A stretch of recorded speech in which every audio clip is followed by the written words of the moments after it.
At oras sa 5:23 sa kahaponon, samtang kapin sa 400 ka mga PUV drivers na kaliwat nag-ayuda sa LTFRB alang sa fuel subsidy. Kasama mo sa Balita Radio Man, RV Veloso. YHP Tatak RMN Report. Kapin sa 400 ka mga public utility vehicle kun PUV drivers ang nakakuha na sa ilang fuel subsidy sa Land Transportation Franchising and Regulatory Board kun LTFRB 7 karong adlaw. Gilangkuman kini sa kwalipikadong benepisyaryo sama sa drivers sa taxi, public utility buses, van for hire, school transport ug uban pa. Sama sa ubang mga drivers na kadawat usab kini og tag 5,000 pesos nga fuel subsidy isip abag ning panahon nga mahal gihapon ang pagpatubil sa mga produktong petrolyo. Subay sa nagpadayang pag-apod-apod sa LTFRB 7, gipebaw sa botan nga lakip sa mga rekisitos nga ilang pangayuon ang original nga driver's license, tulo ka photocopy niini, kauban ang pirma o baka temporary driver's license. Ang buhatan una na kining mipebaw sa subsidy ang ngadto sa mga drivers subay usab sa pagsulbong sa krisis sa nasod, epekto usab sa tensyon sa Middle East. Kasama mo sa lalawigan sa Sugbo, Radyoman RV Veloso DWHP Tatak Orimen. Traffic Update.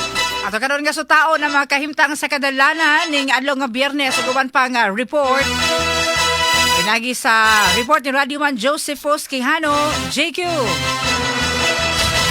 YHP Tatak RMN Report. Yes, salamat sa mga radyo man ay dahil ni weekend karon ato sa mga daw ang plata dili sa sa Sugo adulaw diri sa may uptown area kung ito sa may fitness niya paluwi sa may General Maxiloma Avenue.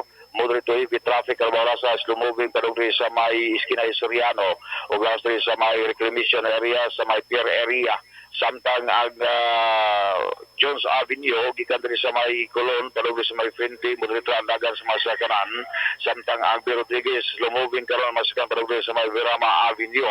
Ang inbound also gikan sa may Satas Terminal padung sa may Basag Pardo Highway o gani sa may tilan gapahin sa flyover Mambaling nakasinati sa likod sa dagat sa masakanan padung sa may daan padung sa may SMC side ang SRP oray ko daw moderate ang dagat sa masakanan karon na orasa sa kahaponon samtang uptown area gikan sa may 20 sa may subay sa Smia Boulevard padung sa Cebu Provincial Capital slumubi ang sabang masakan padung sa may Esquina Escario ang Escada sa Camarasa nakasarate sa may kaot sa dagat sa masakanan padung sa may Esquina Gorod o Escario Extension ang Inviles natikwa sa Miskot sa dagat sa masakan padung sa may Panawa samtang ang Bantal Road Camarasa both side moderate to heavy traffic Camarasa padung sa may Archbishop Reyes o padung sa may Foodland both side yun samtang ang ang Pugjan Policy kan de la Montaña dito sa may Sibahan sa Mabulo padung sa may IT Park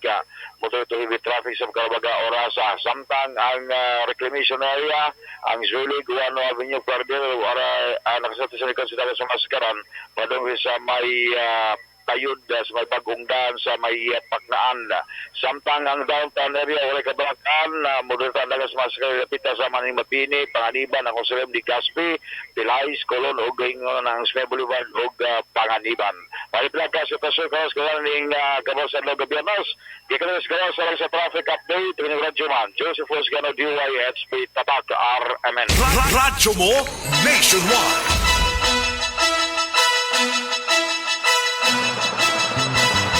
Oras sa 5:27 sa kahaponon, Cebu City Councilor Joel Garganera ni-insistir pagsagop sa syudad sa mabuhi nga pulong inay nga mabuhay gesture pag-abi-abi sa mga bisita sa dakbayan. Kasama mo sa Balita Radio Man, Eli Bolonos.